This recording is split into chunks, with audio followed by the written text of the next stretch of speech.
Okay. Oh, there was a problem with my microphone. I think I got it set up now. If anybody is here in the chat, can you let us know if you can hear?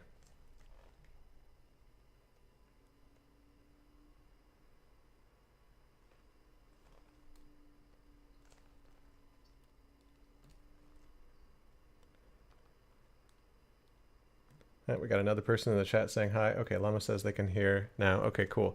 So I've got a guest today, and the guest is Josh Jonason. He's joining us through a Zoom link, and I'm not sure if his audio is working. Josh, go ahead and say something, and we'll see if people can hear. Does anybody hear that test?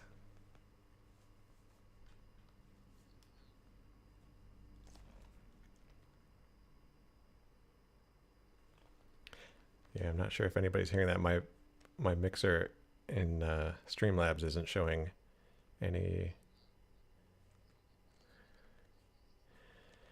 Yeah, it should. In Streamlabs, it's got the setting that I can take anything that my desktop audio is playing, like it should anything coming through Zoom or whatever should come through this, but there's like a a volume meter that my microphone is lighting up, but nothing. My desktop audio isn't lighting up. Yep, someone in the chat says they can only hear me.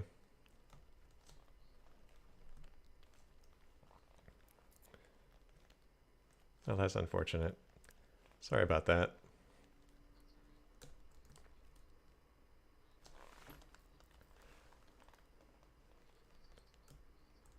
Okay, yeah, hopefully. All right, talk to you later, Josh. Bye.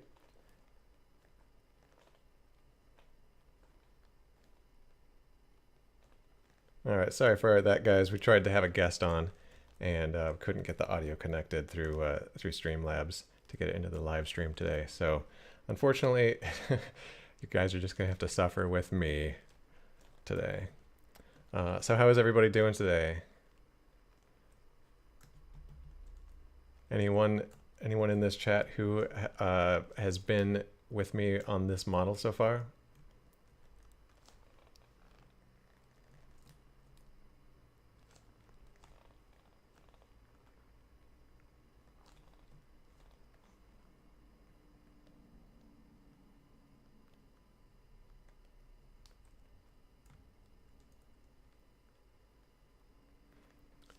Hey, Llama, that's great to hear. I think I recognize your name. Anybody in the chat first time joining my live stream? Just put a shout out in the chat.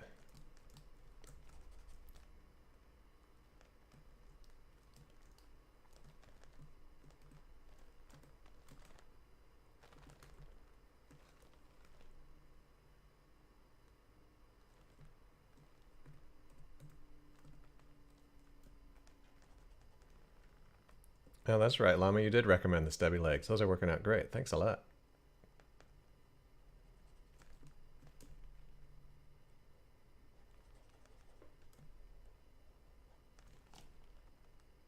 I don't know if you ever see his legs in the show. I think he's always just standing behind his desk.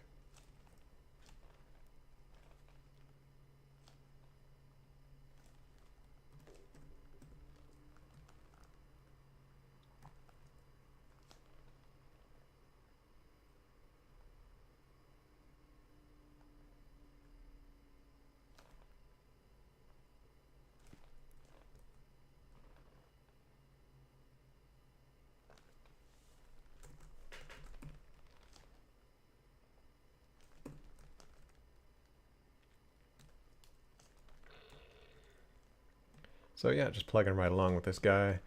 Yeah, just hoping to maybe finish him up today. That would be nice.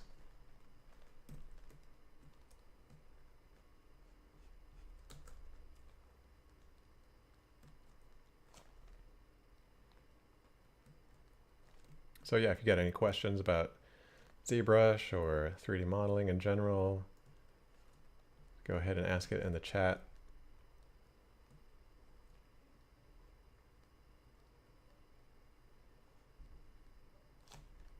started working on a graphic novel that I'm writing with some friends, and I'm hoping to use ZBrush for some of the characters, like sculpt the characters in 3D and then like pose them, to and then do renders and like maybe sketch overs, or continue to modify them, or do like facial expressions in ZBrush, but then do like backgrounds with Midjourney.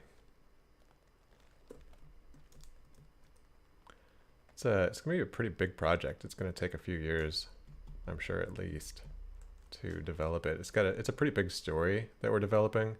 It's a sci-fi story set in the future, with an AI that communicates with children using just images in a way that the adults can't understand. So I thought it was pretty fitting to use Midjourney as the way of making the backgrounds and the sets. Question from Nope. How much does a middle 3D artist earn? That is a good question. It's really hard to answer because it depends on what part of the world you're in.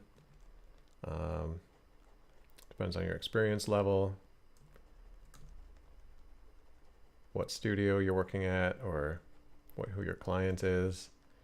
But I would say something in the range of, if you're in the US or the I guess maybe the UK, Australia, New Zealand, Canada, one of the countries where there's like an established industry.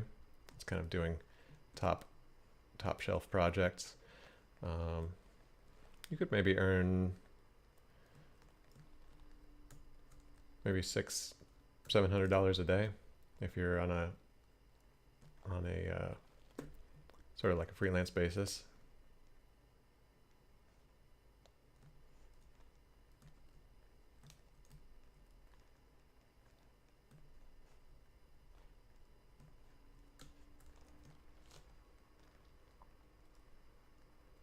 But that depends on a lot of things. It could be less, could be more.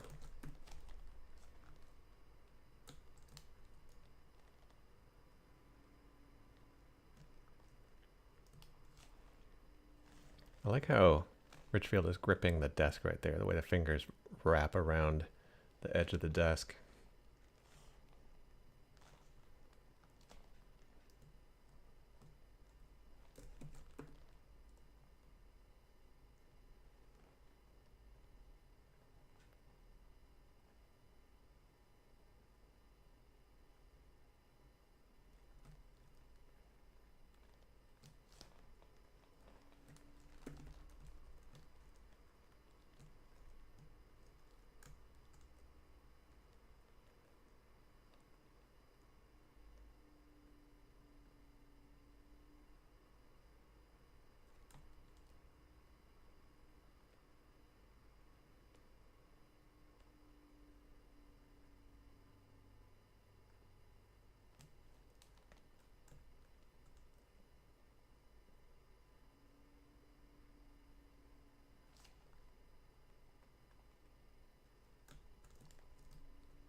So in other news, the feature film that I worked on was finally, well, I got to see it. It's not released yet.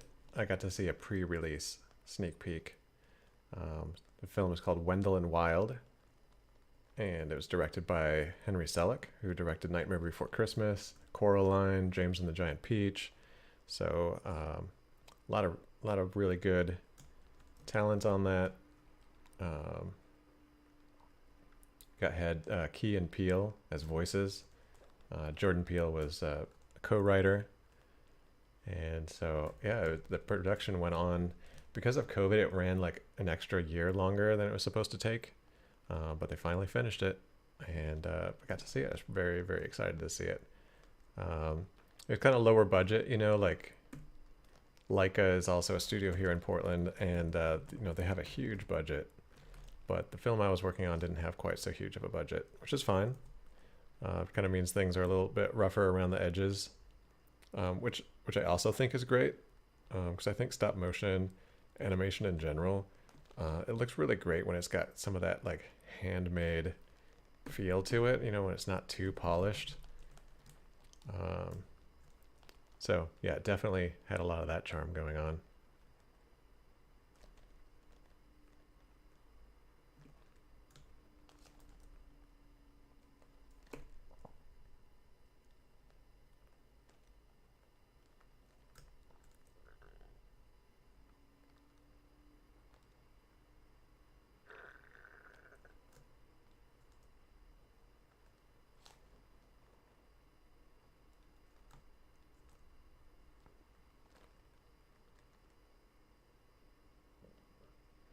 So there's another question. How long does it take to make a character for production? Well, there's no standard detail level, and there's no standard production.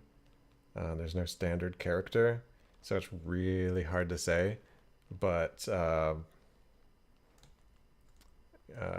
for a low budget production, with it's not a super detailed design and it's not a hero character, might be as little as a week. And then on the other end, I want to say they spent over a year working on Gollum for Lord of the Rings. So a really hero character in a top budget production could take over a year. So I would say an average, you're looking at a couple months, maybe a month to a few months.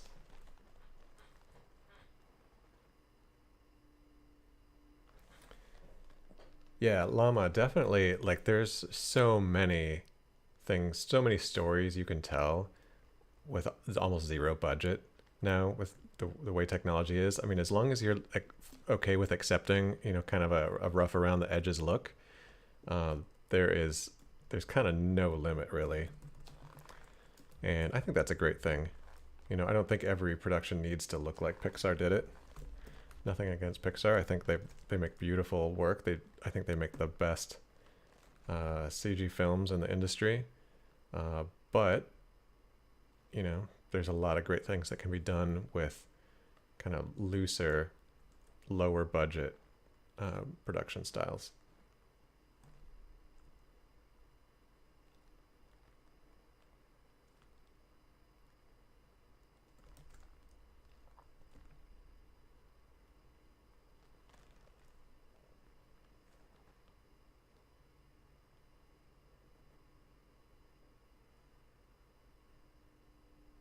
So there's a question about what brush I use for the zigzag creases on the, I think even the clothing.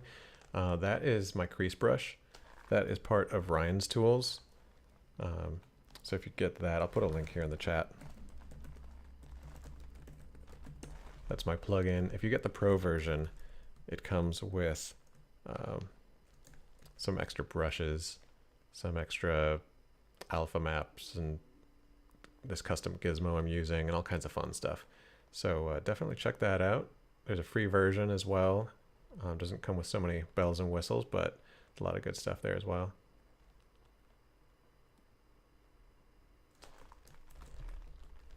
A lot of nice fancy features like this mask thing I'm doing where it just kind of grows the mask along, and then I can center the rotation in the center of a joint.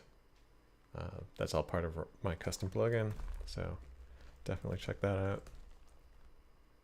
It's really handy for posing things.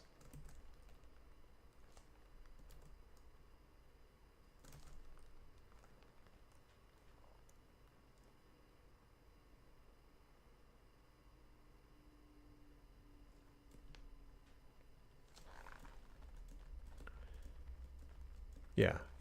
Like what John said, definitely making a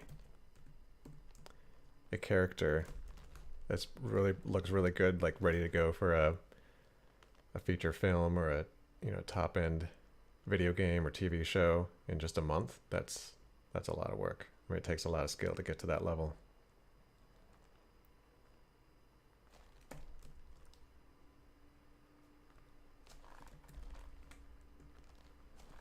Takes a lot of plugins. Just kidding.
Oh, weird. Something happened. Somehow my clothing got duplicated.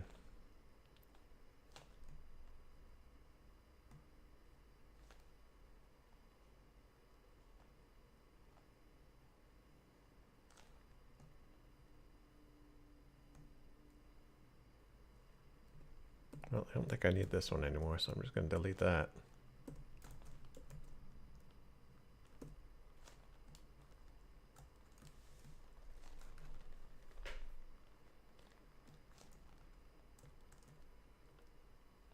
I mean, it's really nice if you get the time, if a production gives you the time to really polish, to make a really nice character.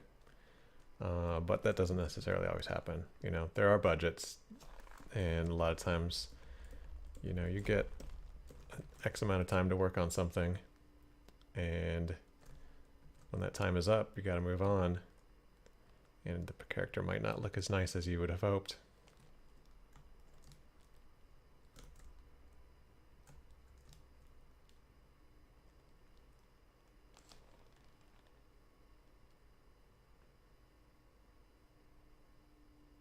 So the way I'm switching between tools, and this is just built right into ZBrush, you just Alt and tap or click on a subtool you want to switch to, and that switches to that subtool.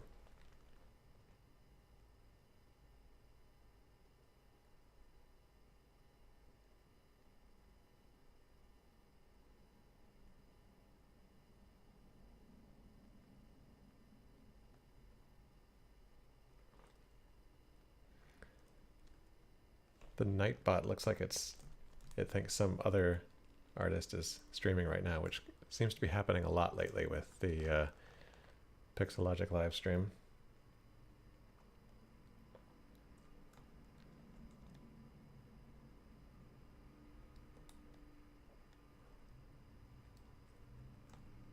Yeah, 512 design. I mean, definitely a CG Trader, Turbo Squid. You can buy 3D models that cost less, than hiring someone to make them custom.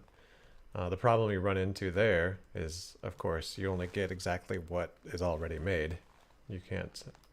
You want anything custom done to it. I mean, you got to pay somebody to do that. It costs a lot of money. And then also, or you got to do it yourself. That's a lot of work. And then also a lot of times those models aren't very good quality and they need a lot of work in order to be ready to be used.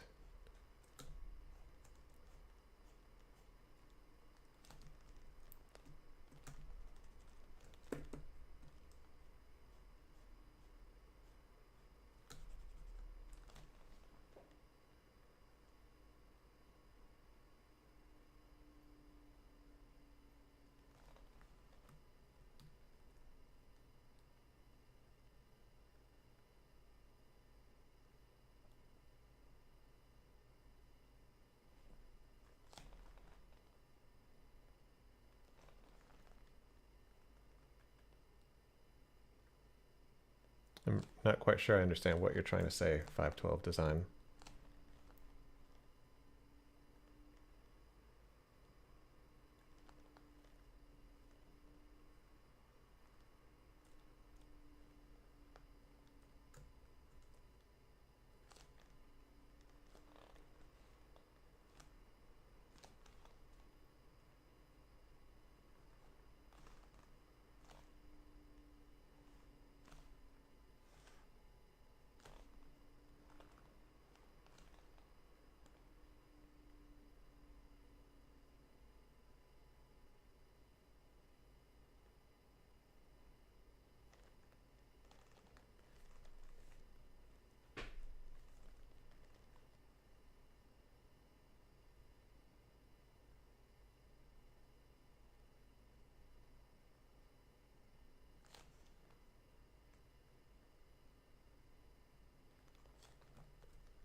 Yeah, yeah, definitely starting over happens. You know, as long as you're getting paid for that time, I guess it's not the end of the world.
Hey Yogi, so the gizmo is my custom gizmo.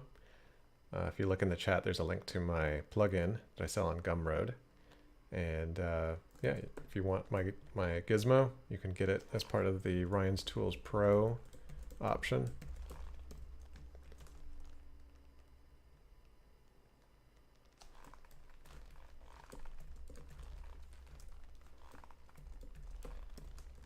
It's a pretty handy little gizmo.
Yeah, I mean that's the double-edged sword of technology, right? Is it makes it easier to accomplish things, which also makes it easier for the people who used to pay the people who accomplish things to accomplish those things without paying the people who used to accomplish them.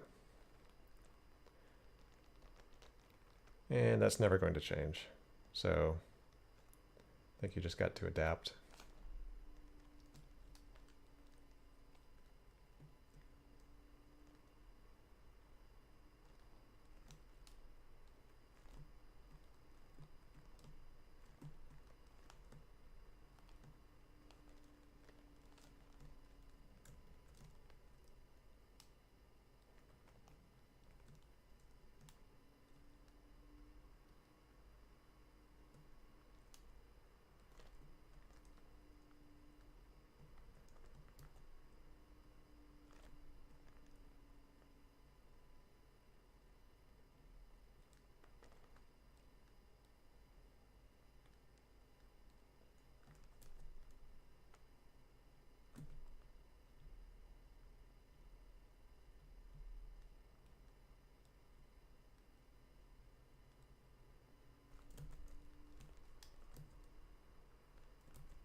So yeah, I've been talking about like AI, like Mid-Journey and these AI art generators.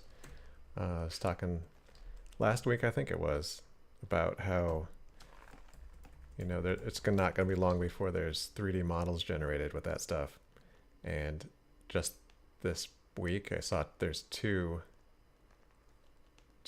I guess AI algorithms or softwares, I don't know what you want to call them, that will make 3D models from text inputs. So far, the quality is not very good, and these articles I was reading about them say that it's still going to be a couple of years before the quality is really something you would want to use. But yeah, they're coming for our jobs.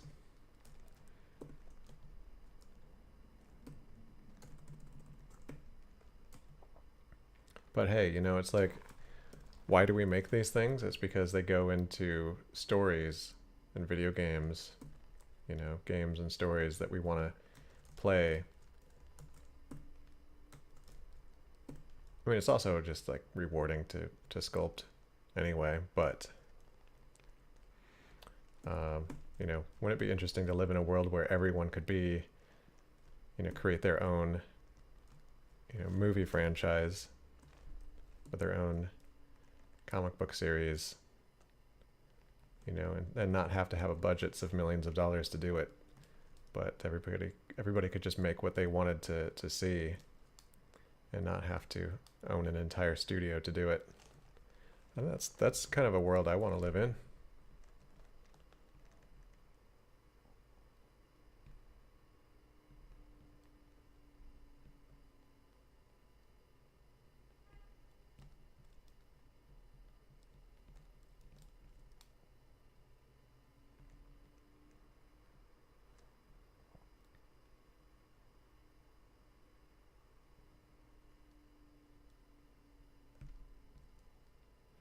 Oh yeah, I saw that. There was a state fair and someone entered some AI art into the state fair and won. I mean, for one, it's the state fair, so like, it's the lowest bar in the world. It's like the least thing to be. It's the last place where you want to complain about not winning. It's like this. It's the state fair. It's like it's a no big deal. Um, but yeah, no, it is interesting. I think there's nothing wrong with entering AI art into like gallery shows or competitions or anything, as long as you say what it is and you like. I think it's just going to be. I mean, obviously, some people don't know what AI art is yet, but soon everybody will know. And as long as people are honest about, how they made their art, then I don't have a problem with it. Hopefully, we'll have a future where um, art buyers and judges like specifically seek out organic art, that was made without any AI interference whatsoever.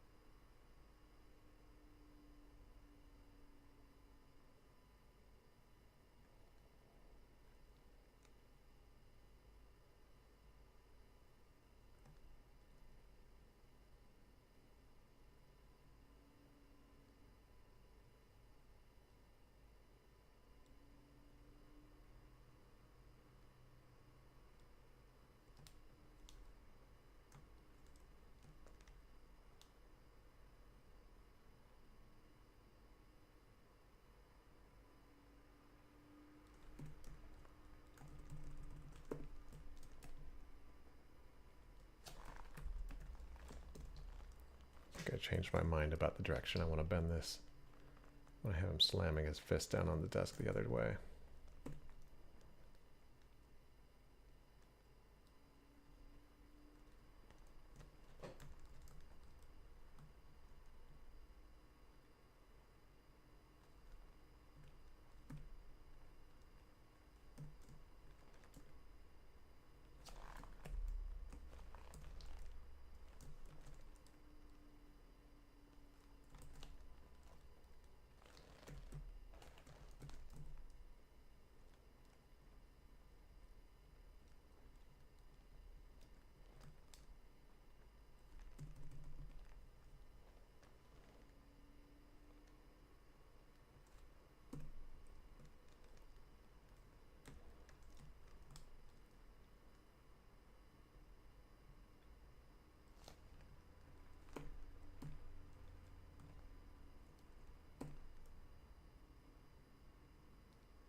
Hey, Skyhawk.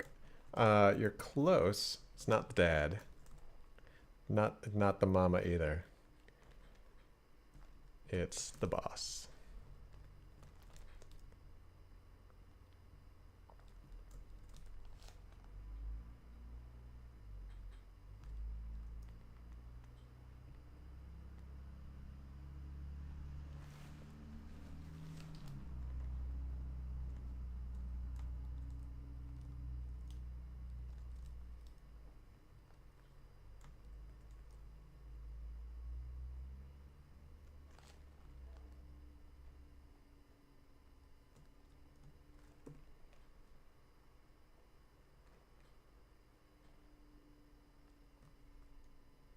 Was that the name of the company? The We Say So company? I don't remember. It's been so long since I saw the show.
Hey there's Minotov. Why am I doing this? I guess because it's fun. Because I liked the show Dinosaurs when I was a kid.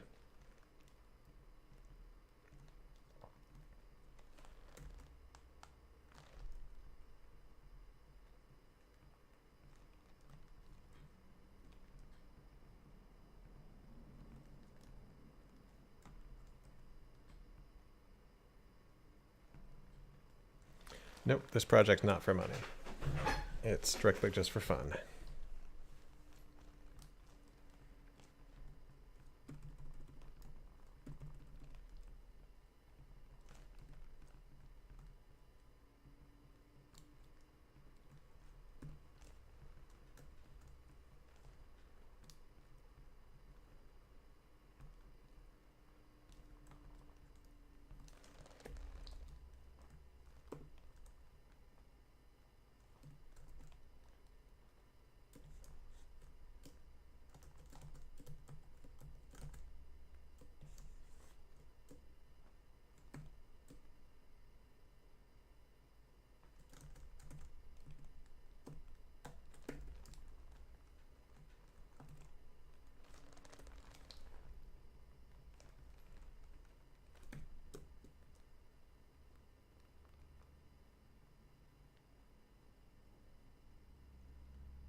So as a question, how would I unwrap this?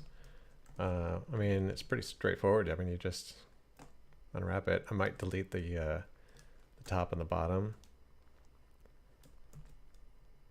and then just do a just straightforward unwrap.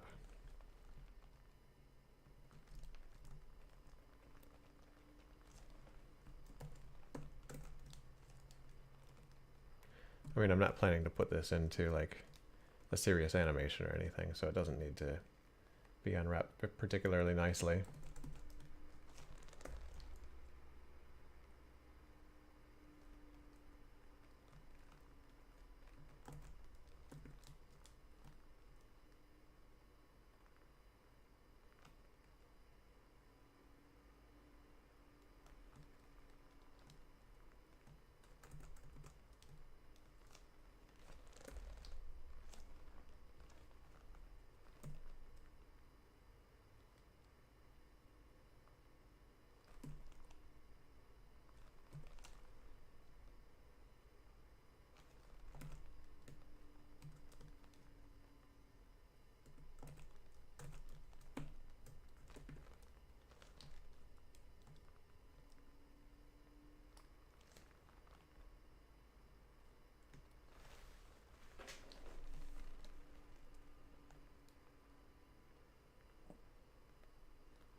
So I'm going to do a quick experiment to see what kind of like textures I can get on the skin by using the noise plugin.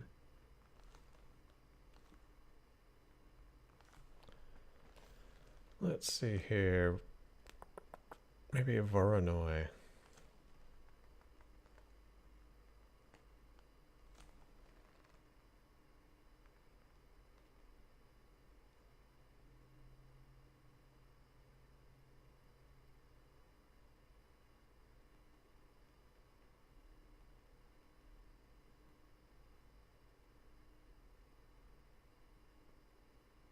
Oh, there we go. Sometimes it takes some fiddling with the settings to even get like a sense of what you're about to get.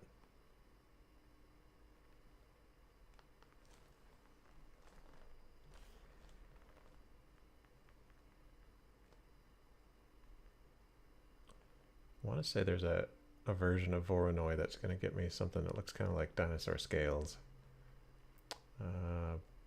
Oh, yeah, that one could create kind of like the depression between the scales. There's Voronoi tiles. Let's see, what is this? Yeah, that might work.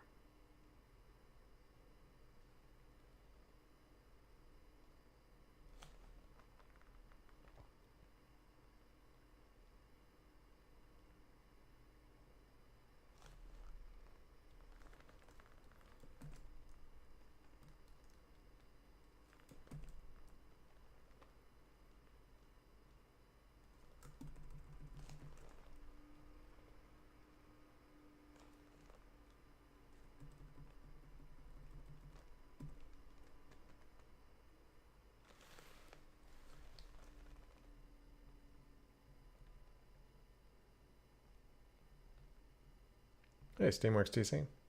Good to see you back here.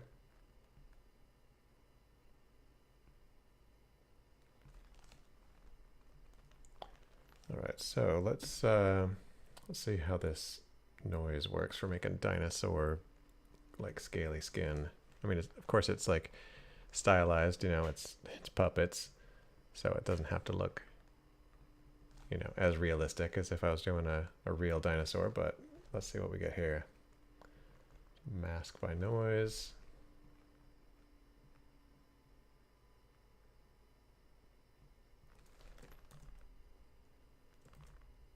I'm just gonna kind of like feather out the edge of this mask here. Hide the mask and kind of puff it out a little bit. Not too bad.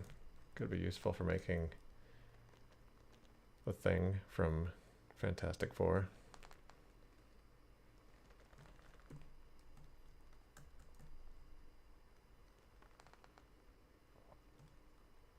Kind of okay. It's a little fakey looking, but It's the kind of thing where I'm kind of debating whether I should do it this way or just kind of like manually sculpt it. I'm trying to see if there's reference images that kind of have a better... Oh, I don't remember seeing this one before. Someone made him in Sculpey.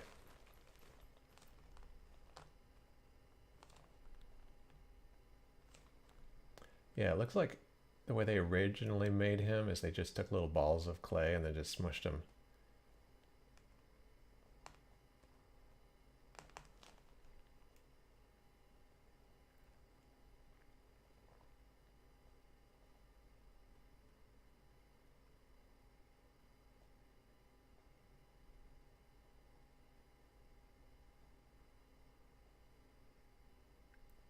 Yeah, the problem with the shows from the 90s is it was like before HD, and so everything is kind of blurry.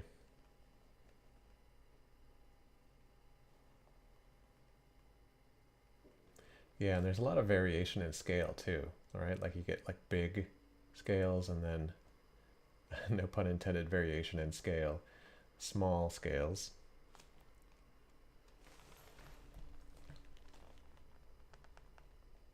So it kind of might make sense to do it manually instead of trying to find a plug-in to do it for me. Hey, Firepower.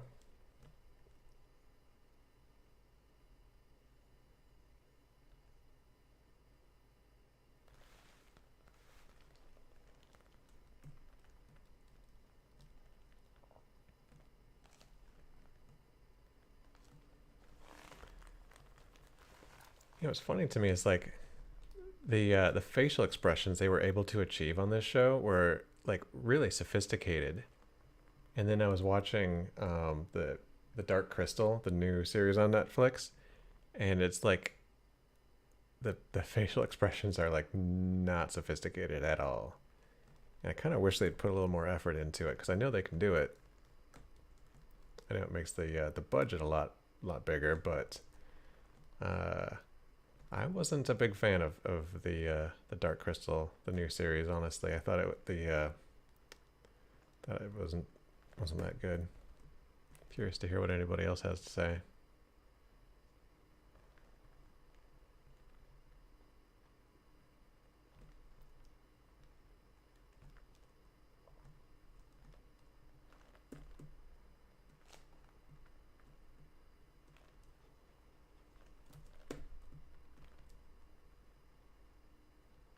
So there's a couple different ways I could go about making scales. I mean, one is just kind of like this very manual approach, just kind of drawing in the shape and then like kind of try to fill in, kind of bump it up a little bit. That'll take forever. Probably won't take forever, but it's definitely not a fast way to do it. But it is the way that kind of ends up looking the best, honestly. So maybe I'll just bite the bullet and do it.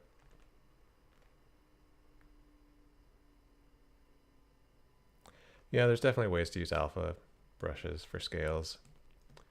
It's not the worst way to do it, but it also often has that stamped on look that just doesn't look as good.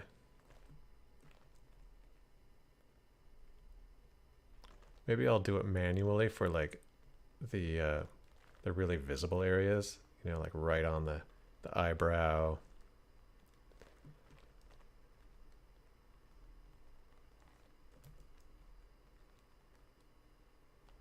Right on the top of the head, and then use an alpha brush for kind of smaller scales or areas that aren't quite so visible.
Hey, that's a really great question, Chris Rakastad. No relation that I know of, but I don't know if you were aware, but a few months ago, one of the projects that I live streamed was based on a painting by Theodore Kittleson. I think if you go back in the, if you find my page on the ZBrush live stream, my profile, and then search like the history or like see the past videos that I've done, it should pop up there. So definitely a big fan of his. Are you from Norway by any chance?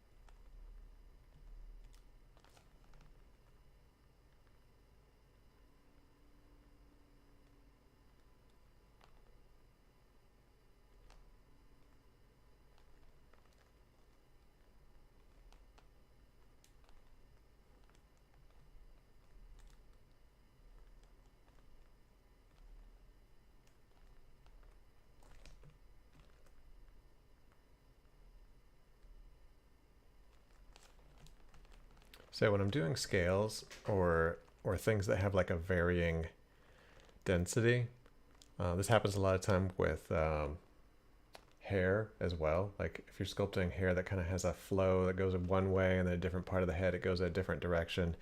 What I'll do is I'll kind of jump around and like establish a scale in different sections of it. And then I can kind of see like, okay, as it transitions from the cheek, for example, the scale needs to get like bigger to get up to here to match that. So that's just kind of like one of the ways I think about it or approach it. Then also like thinking, so the cheek, you're not usually going to be seeing like both cheeks straight on so much. You're usually going to be seeing characters like a 3/4 or something. So maybe I'll turn symmetry on for this and then put it on the cheek to save me a little bit of work.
Sometimes I like to take this crease brush and invert it and kind of use it to sharpen up some of these scales as well. Help them really pop out.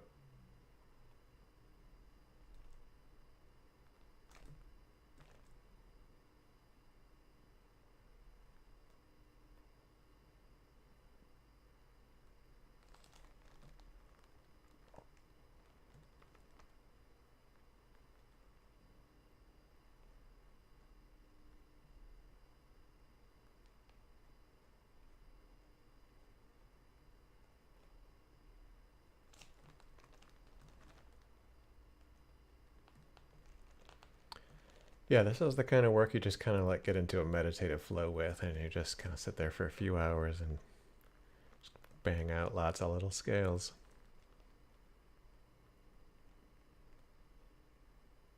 Probably shouldn't put too much effort into it right now though, since I'm still dealing with like a Dynamesh level sculpt. I should probably retopologize this before I get too far ahead with myself on that.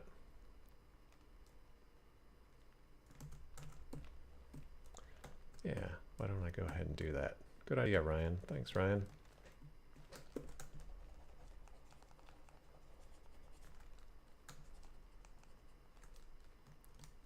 That's what happens when you sculpt too long, you start talking to yourself.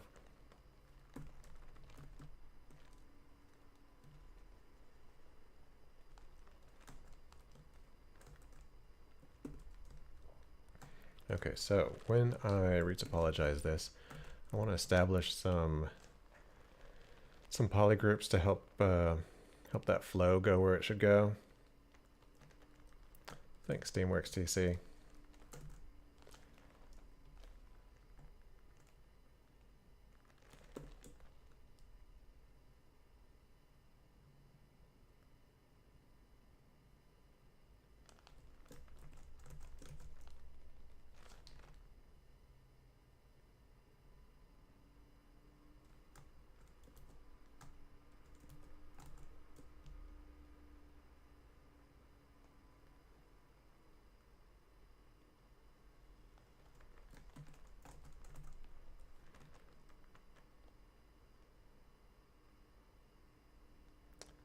Hey, Al Howell, thanks a lot. It's hard to tell how big my head really is, but I've heard I've got a big head.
Do I ever sculpt on the go? Not really. There's some, actually, I have a Galaxy S22 Ultra phone, which has a stylus that comes with it. And there's some sculpting apps for Android that would be pretty fun to sculpt with on the go. But I don't know. They're not as full featured as ZBrush, you know? And so every time I use them, I'm just like, I wish I could just do this, that, or the other thing that I know how to do in ZBrush. And I just get frustrated. And I'm like, well, I'll just wait till I'm back at my computer and I'll do it for real there. But it's not a bad idea.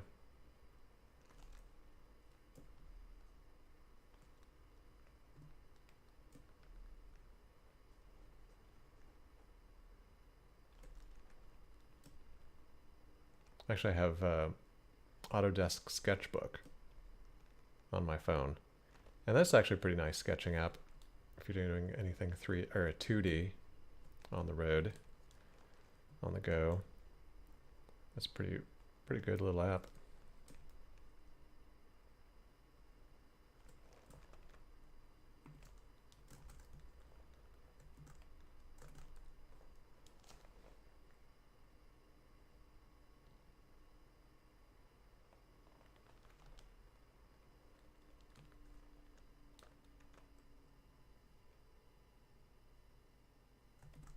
Yeah, actually my computer is a laptop. I haven't had a desktop in 10 years.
only 2 out of my last 5 computers. Actually, ever since I've been an adult with my own computer, I've had 5 computers, 3 of them laptops, 2 of them desktops. 1 desktop, 1 laptop, 1 desktop, 2 laptops, in that order.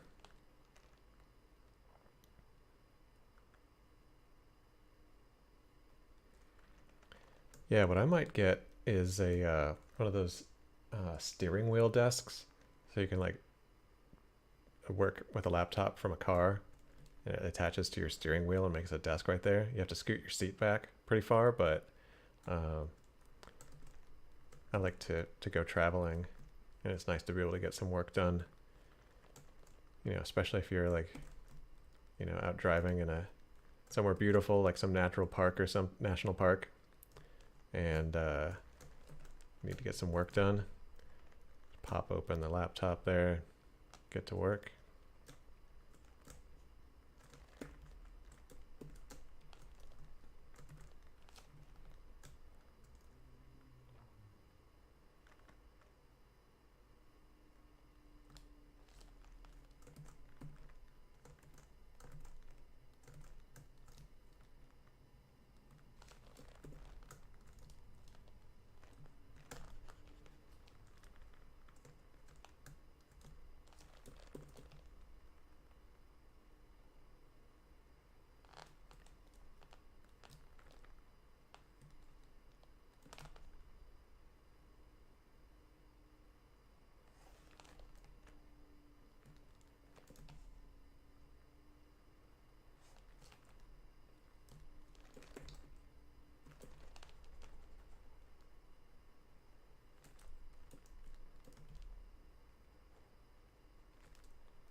Part of the process I actually really enjoy is just kind of figuring out where to cut the different poly groups to get the edge flow to kind of sort of go where I want it to with ZRemesher. It's never very precise, but at least gives it some hint of what it should do.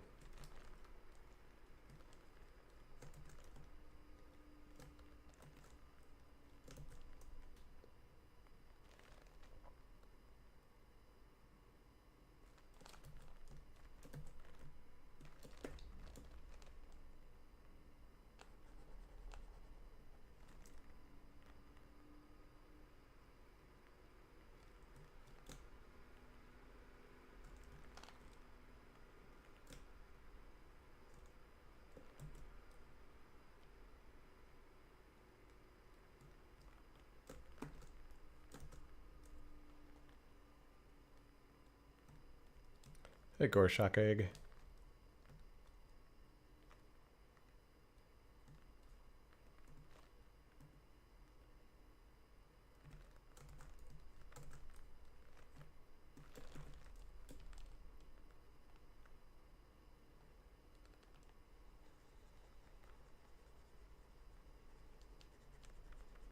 Good UV for coin.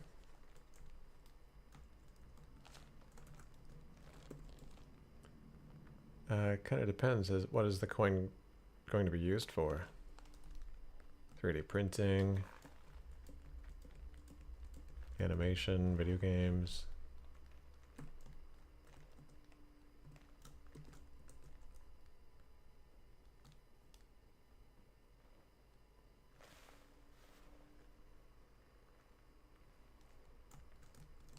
Well, ideally, you would want to have a low resolution version of that coin, right? And then you could use ZRemesher or not ZRemesher, UV Master and ZBrush. That'll give you a really nice, quick layout.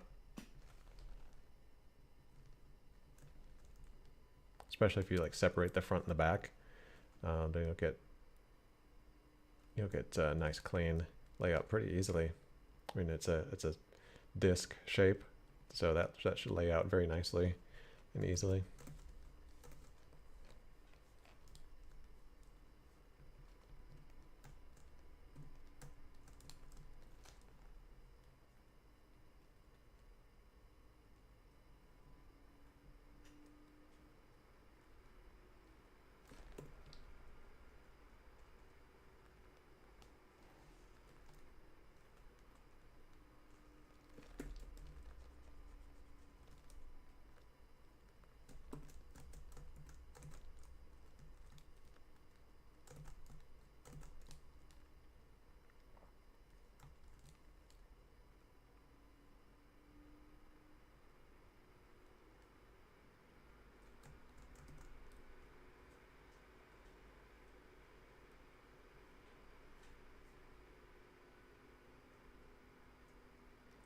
Yeah, it's hard to say. There's a lot of reasons why you might lose detail in render. You know, did you make the maps high enough resolution? Did you get your displacement set up correctly in 3ds Max? Did you make the displacement maps correctly? There's a lot of things to troubleshoot there, so unfortunately there's only so much suggestions I can give.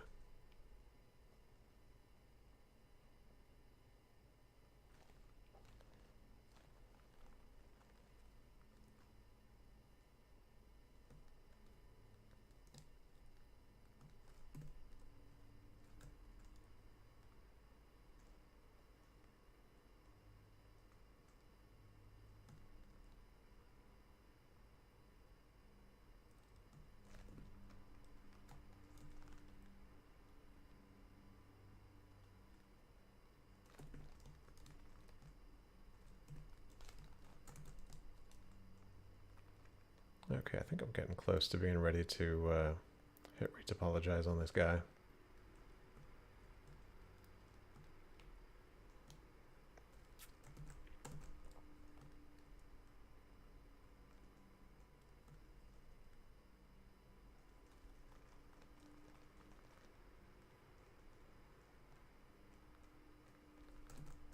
A couple things could be a little cleaner, actually.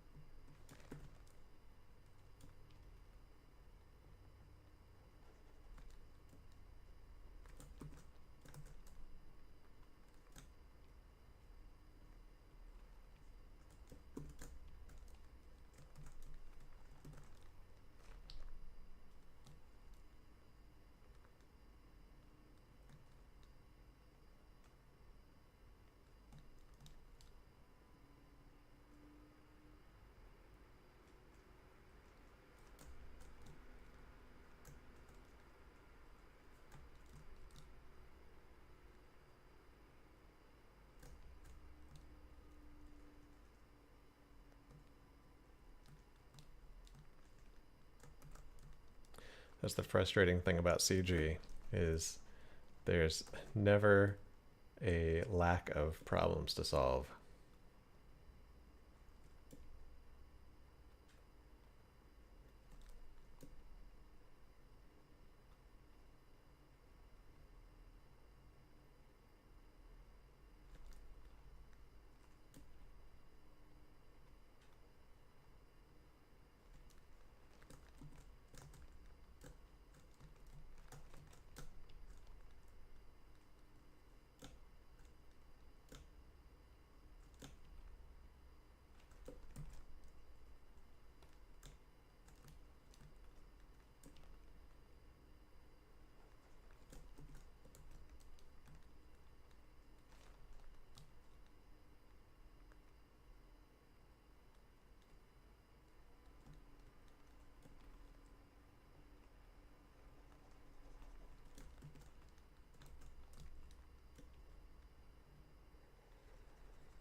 Well, one thing, have you looked at your map and seen what it looks like?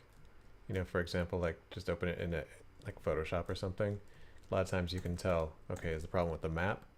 Because if you look at the map in Photoshop and it looks like garbage, you're not seeing detail in it, then you know that's your problem.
All right, I know I said like 10 polygroups ago that it was ready to go for Z remeshing, but no, there's definitely more to do.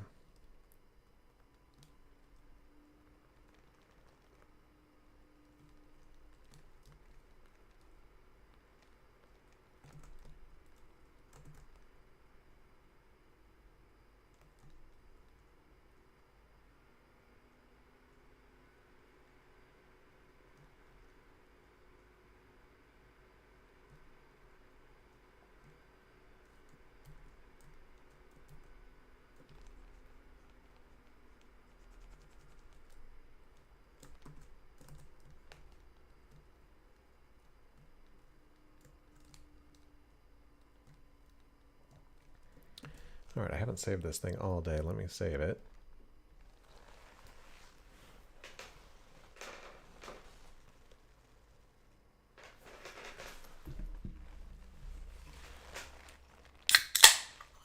I'm getting addicted to these things. Anybody for a little product placement?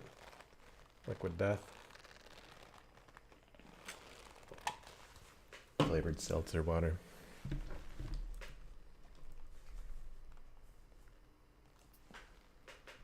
Hopefully Liquid Death will send me that check.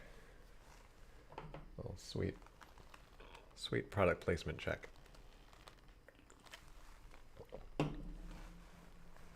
Watch, I'll get a message from Pixelogic. No product placement. Okay, let's go ahead and Z-remesh this guy.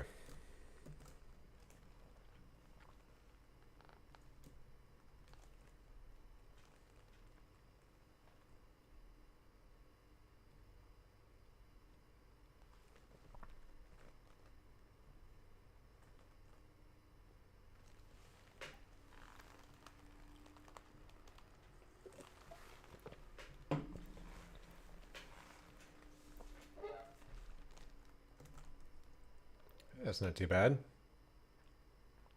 Kind of mostly did what I wanted it to do.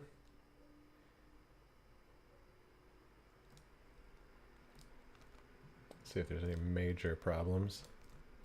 It's pretty good. Something to clean up there. It's pretty messy. Otherwise looks pretty good. I'm going to try to do it on a little bit lower resolution.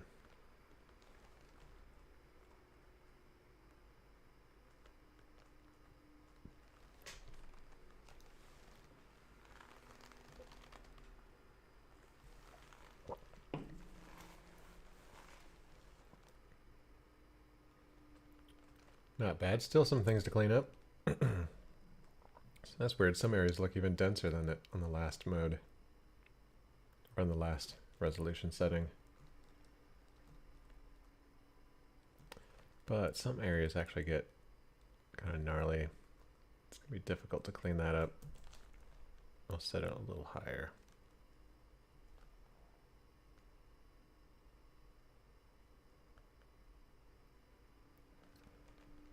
Yep, it is Ryan. I don't know who you are, the real Sal G, but glad to have you here. Oh crap, this always happens. I try to get the ZRemesh result to be better, and it just gets worse every time I run it.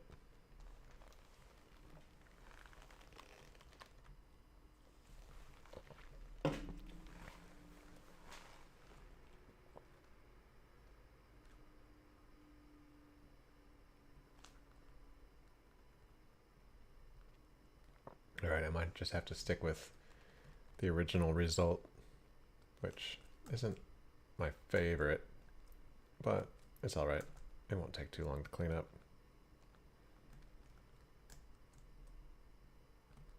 Thanks, Minister Hill.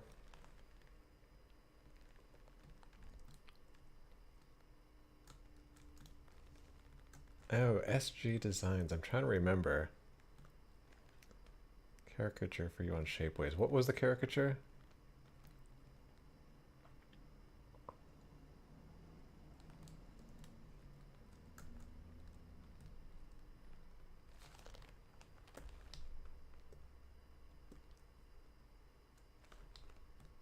It was a view.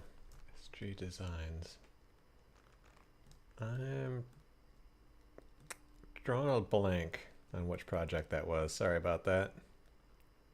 It's not, SG's design sounds familiar, but I'm having trouble placing the actual work.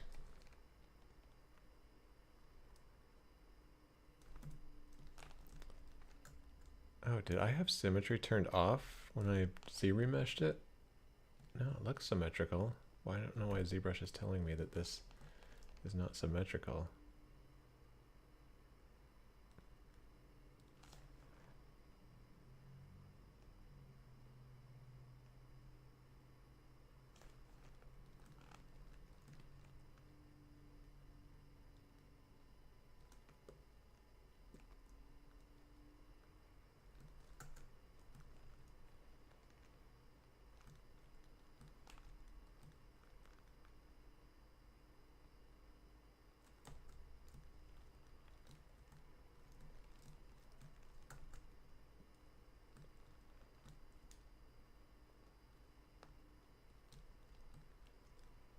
All right, time to deal with this mess.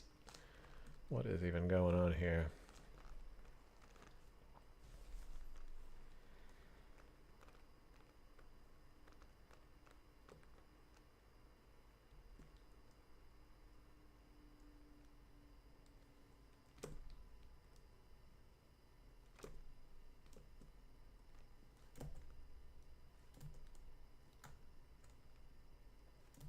Why is it deleting those polys when I just delete the edge? Oh wait, that's because it... Right, I see.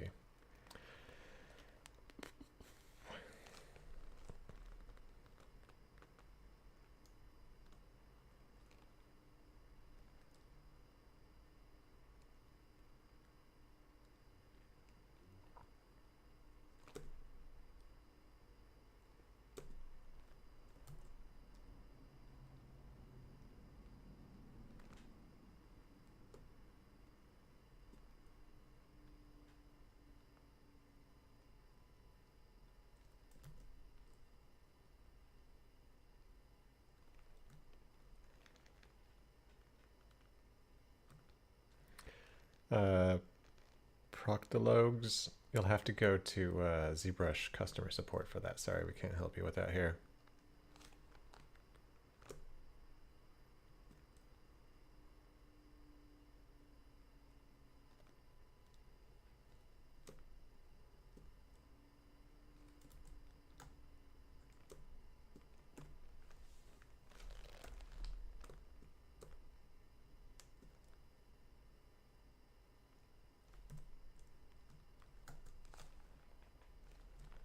All right, that's clean enough.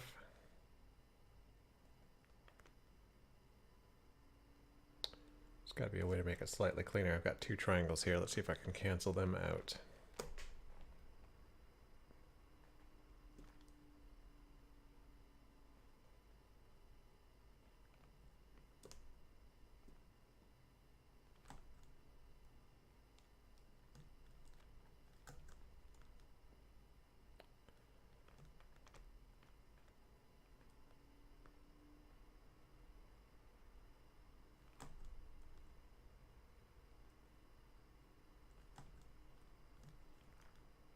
Nice. That actually went a lot easier than I was expecting it to. Looks like there's a little bit to clean up here.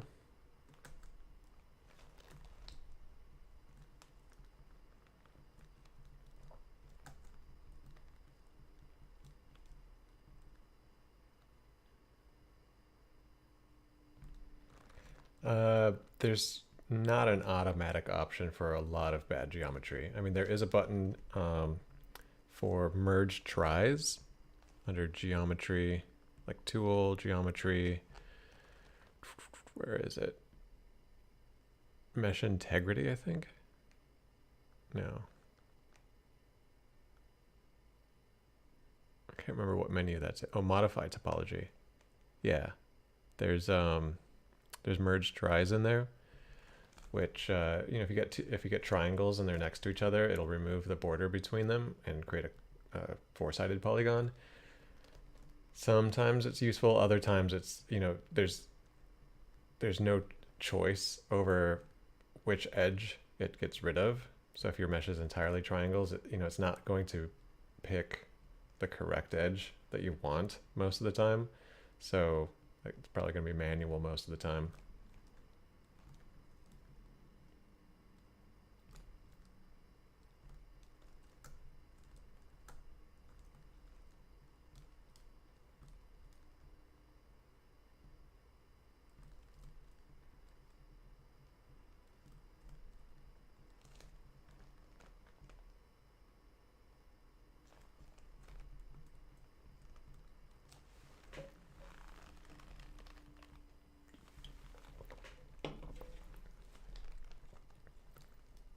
Yeah, all these cleanups I'm doing right now is stuff that's probably easier to do in Maya, but it actually just kind of, well, I'm not supposed to go to Maya for this live stream anyway, but sometimes it's more of a hassle to just go between ZBrush and Maya.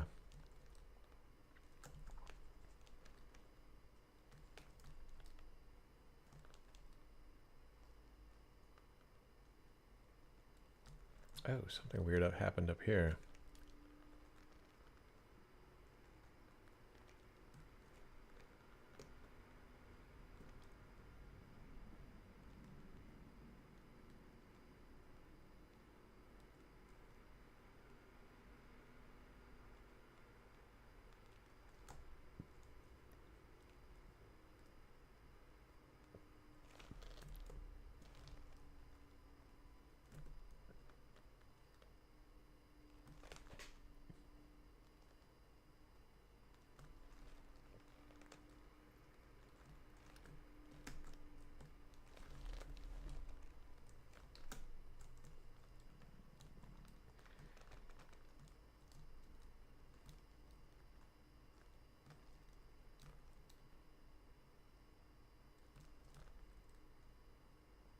Okay. Don't think there's anything too messy, and I'm not going for like a, you know, super, you know, AAA or, you know, feature film level character here. Just something that's going to be clean to sculpt on and relatively easy to pose if I need to make any changes at the low poly level later on. So good enough. So let's go ahead and project the detail, shall we? Actually, I need to subdivide it a couple times. Project history.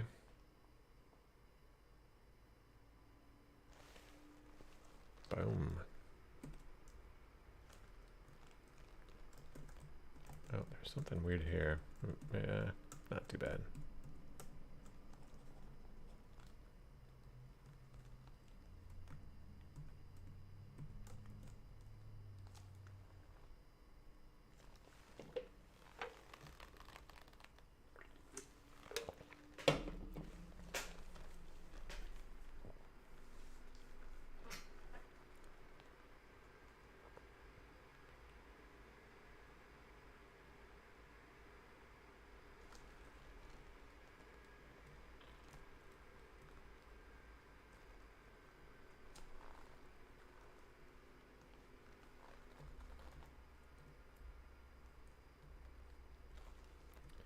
All right, looks like I picked up all the detail that I'm gonna pick up from this.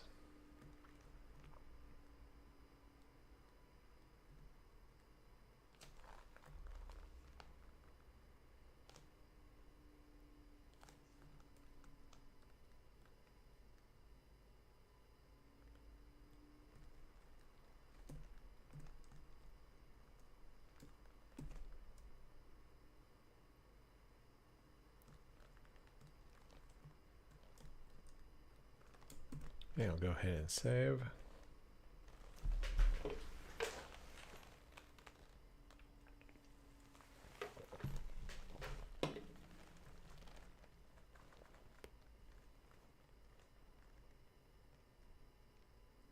It's satisfying when the projection is done and it didn't screw it up.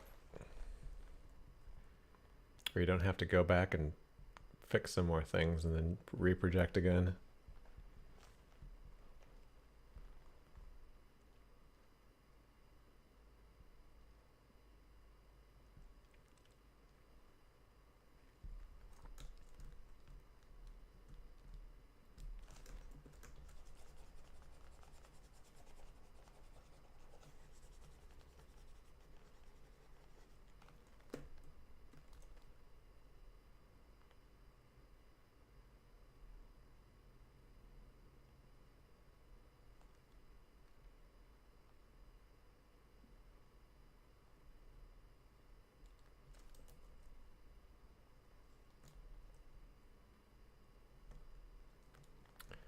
Thing about the eyelid, it is doing a weird thing right here. It's just because it is stretched a little bit. Probably I can fix it without having to like reproject or change the topology too much.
Thanks, Podin44.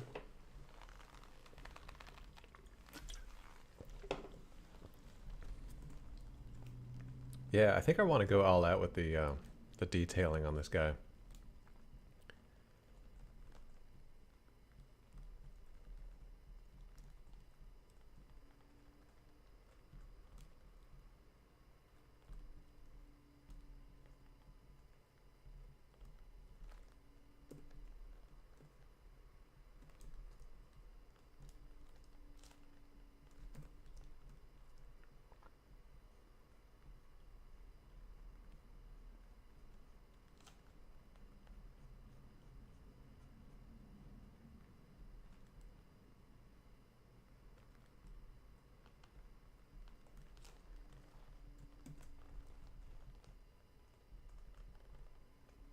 Subdividing up to 16 million polygons.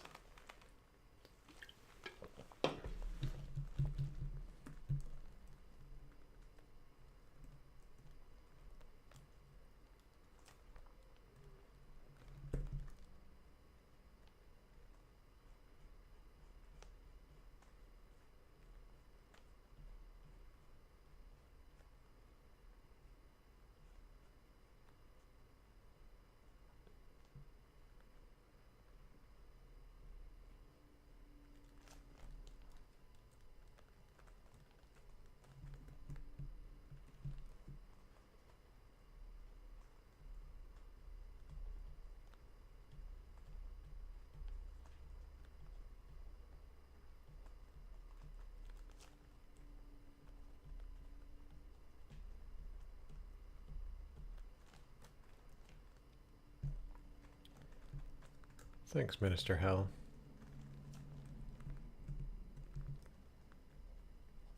Yeah, I like how it's coming along as well.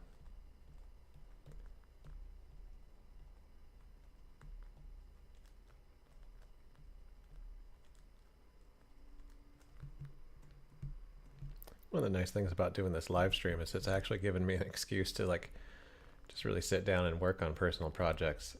It's so hard to do sometimes, you know, when you got freelance work and you've got all kinds of other things that are distracting you. Kind of like, you know, have an obligation, almost a requirement to work on some personal project.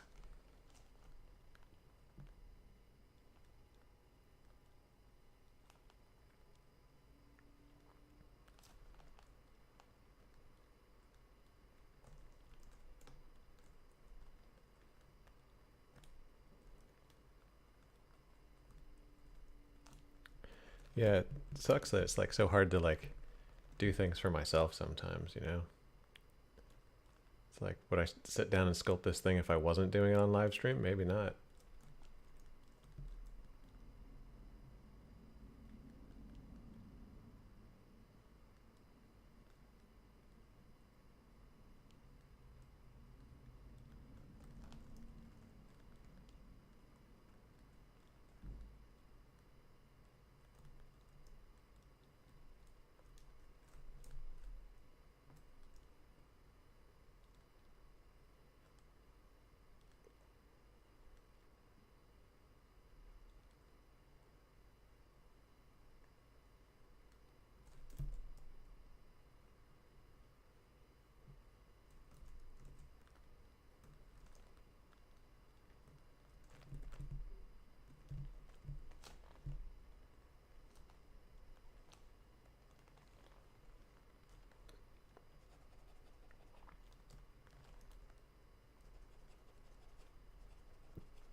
think there were several different puppets that were used over the course of the TV show for this character. So I'm looking at some of the photo reference, and it looks like there's different. They remade it. And there's slight differences.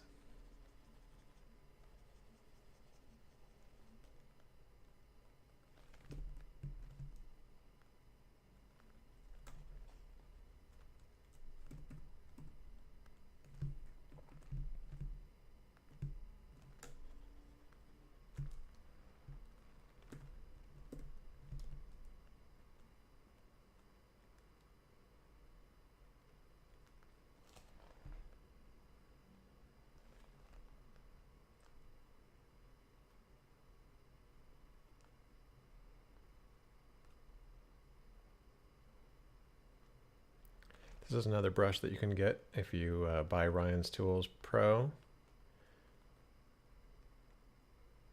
Really handy brush for all kinds of things. It lifts up one side and pushes down the other side, so it makes a nice little, I call it the ledge brush, because it creates this ledge that just kind of falls off. You can make all kinds of cool things with it.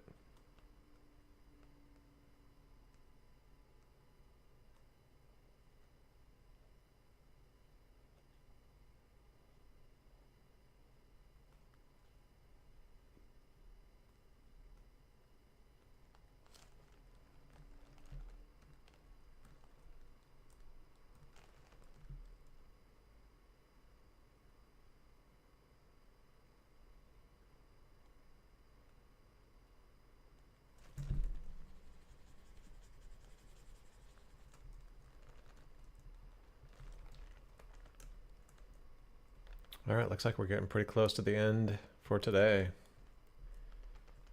So, yeah, I'll just go ahead and leave it here. Hope you guys have a great rest of your week. Thanks for joining in. Hopefully next time I'll get the audio issues straightened out. Sorry about, I had a guest lined up for today, and we just couldn't get the audio piping through to the live stream. So, unfortunately, that'll have to be for another time. I was really looking forward to that. But anyway, thanks for joining, everybody, and hope you have a good one. Bye-bye.